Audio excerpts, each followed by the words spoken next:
आज शहरभरात सर्वत्र नागपंचमी उत्साहात साजरी झाली. घरोघरी विशेष पूजा करण्यात आली. या दरम्यान नागचौक येथे असलेल्या नागमंदिरात भाविकांनी दर्शनासाठी सकाळपासूनच रांग लावली होती.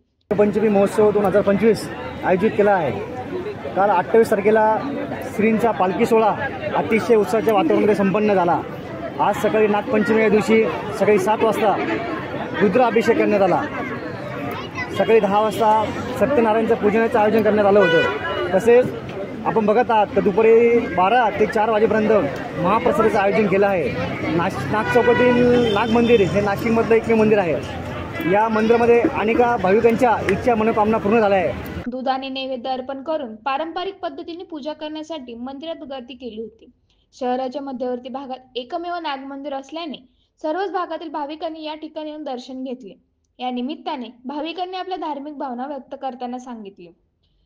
आज नागपंचमी म्हणजे श्रावणातील 5वा दिवस। या दिवशी श्री नागदेवतेची पूजा आपण करत असतो।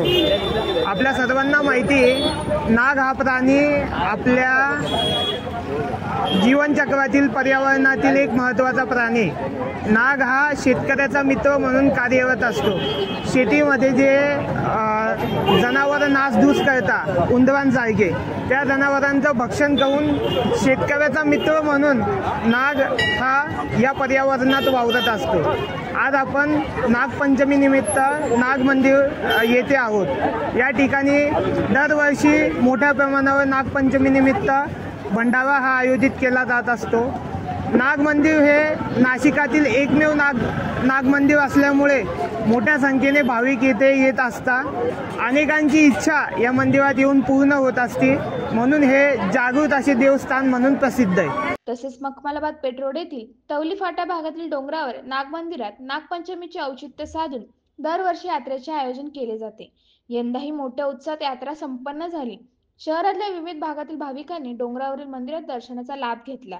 तसेच परिसरातील झाडांच्या सूरपारंब्या करत झोका खेळण्याचा आनंदही लुटला। संपूर्ण डोंगर परिसर भाविकांच्या गर्दीने फुलून गेला होता। प्रतिनिधी दीप ग्रेटकर आणि निदेश महालेसह आर्या नवले, न्यूज नाऊ महाराष्ट्र 24 नाशिक।